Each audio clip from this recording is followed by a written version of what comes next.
I made this carpet. I, Maral Ella. I made it with my own hands. It is a good carpet, they say. If it pleases you, I am happy. To me it is not just a carpet. To me it is life. In its lines I can see things that happened. I see them and it is blurred because tears come often to my eyes.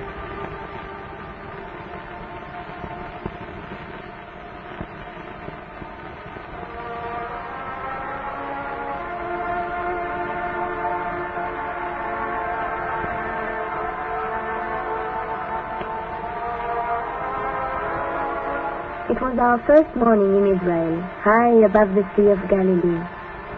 My father and I got up early. I like to see the sun rise, and besides I had to prepare breakfast. My mother died when I was born. The village elders in Kurdistan said it was the work of evil spirits, but today I know better.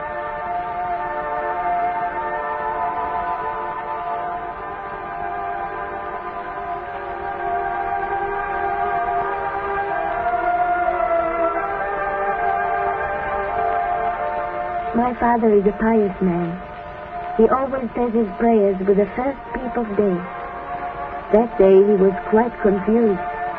In Kurdistan he knew well which way to turn for prayers, always towards Jerusalem. But here it was different. My father prayed with all his heart. Jerusalem was so near, and it was his first prayer in the land of the Jews.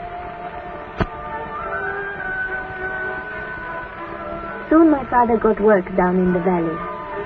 Every day to bring him his midday meal. I loved walking slowly back up the hill, fresh with many flowers.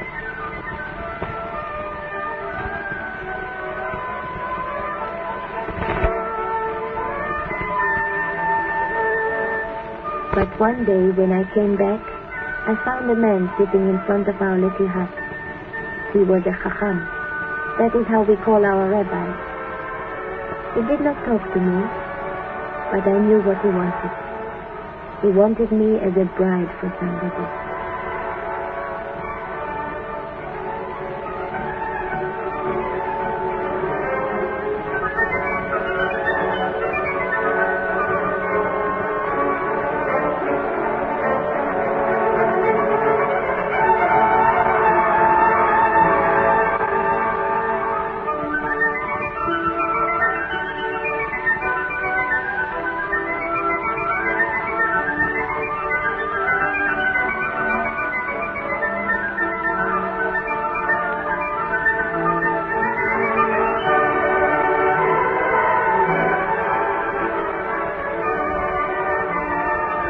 I was right.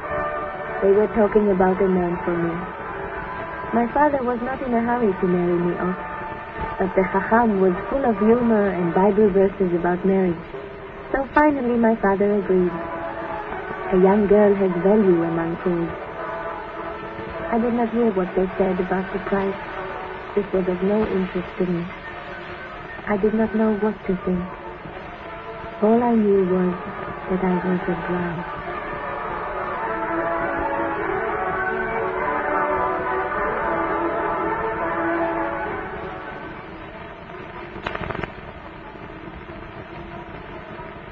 Yes, I was the bride. The engagement ceremony was held on a Wednesday as customary, because on this day God made the great two lights, the greater light to rule the day, and the lesser light to rule the night.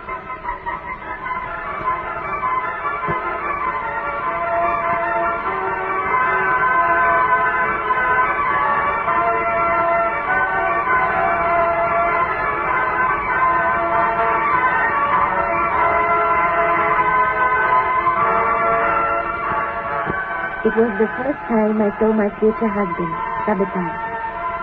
To tell the truth, I liked him. He was gay and proud, showing the wedding ring to all friends as a proof of his intention to marry me.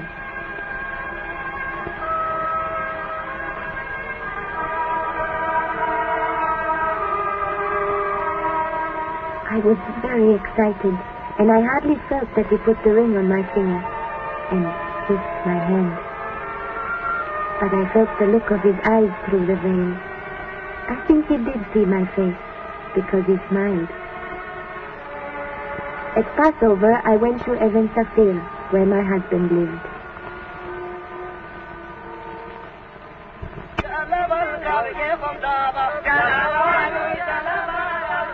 My father used to tell me about the prophets who preached in the Judean hills. Now I was to live in these very hills. They greeted me in a friendly way, as hills do to hill people. I would have liked to wave back in greeting, but I was afraid I would fall off the mule and spoil my fine wedding dress.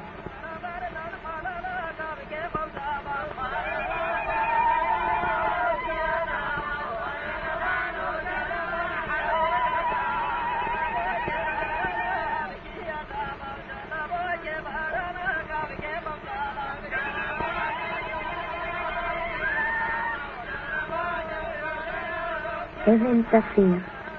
Indeed, the sky is blue like a sapphire, and the sapphire is a good stone. So good that none of our people ever see one.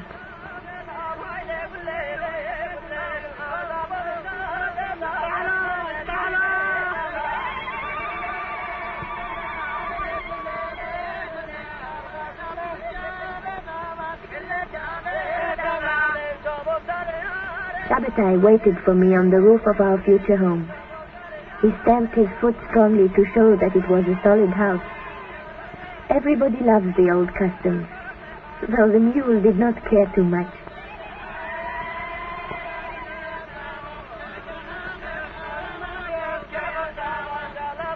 The entire village came to the wedding. Many also came from the neighboring settlements to hear the 7 benedictions.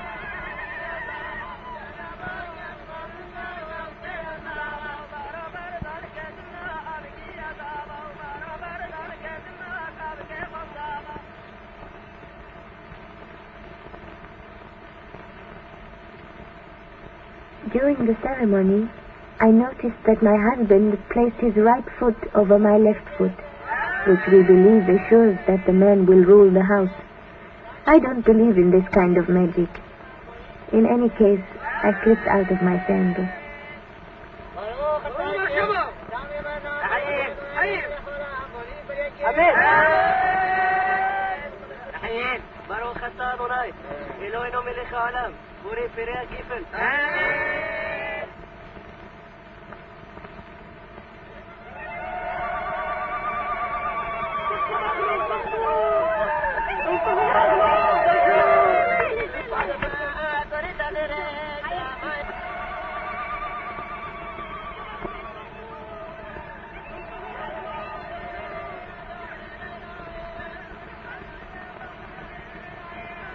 I was a woman now. It was also written in the ketubah, the marriage contract. Though I could not read it, I felt that the ketubah gave me a new standing as a married woman.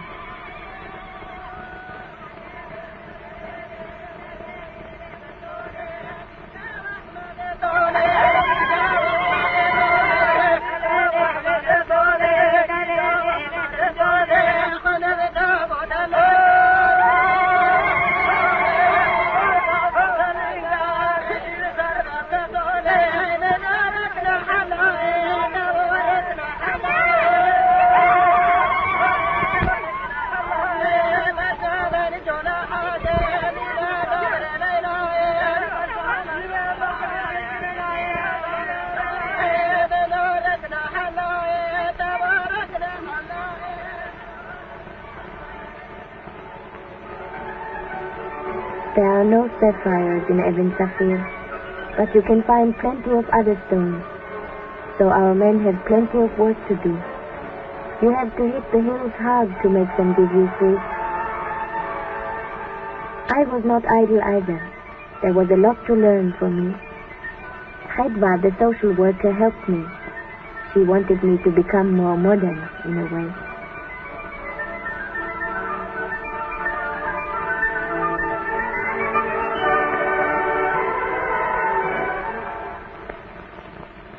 We live near the border.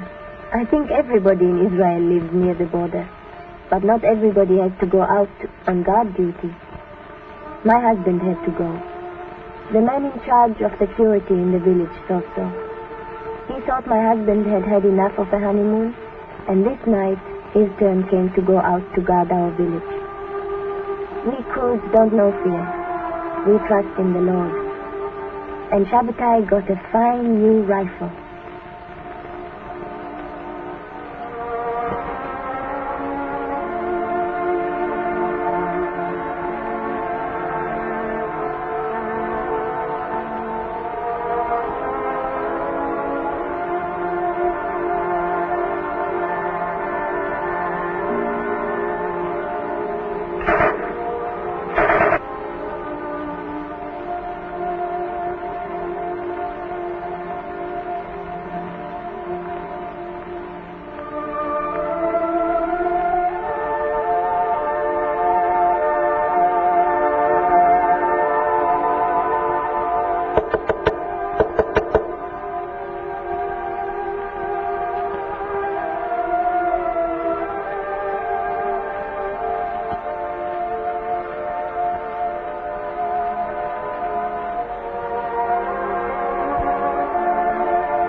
In the morning, a friend brought me the flowers. I understood.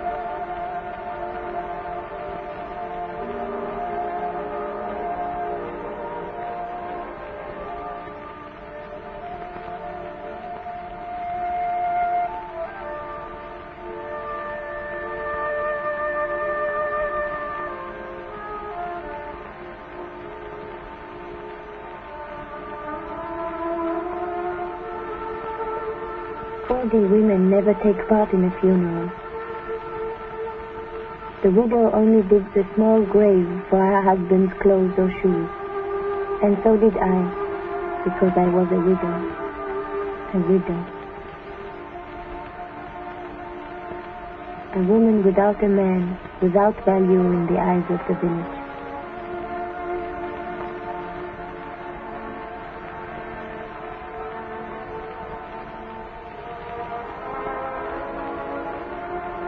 Many people came to comfort me, bringing gifts. Chedva also came. She is a good woman who knows modern life. She brought me wool and a piece of material. She wanted me to work. I was not offended, because she does not know the custom, and we all like her.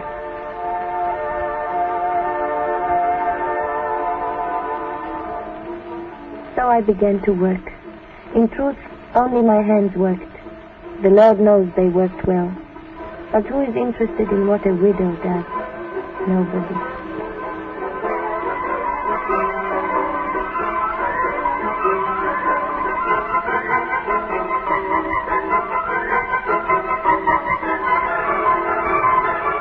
Yet there were people who were interested in my work and in myself.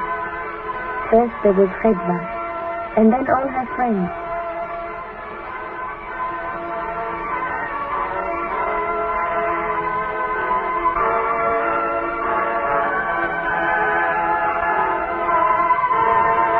They thought I was very good at stitching and could even become famous in the city. They thought people would like to pay for my work, pay money. More money than a groom would pay for a young bride. Maybe they're right.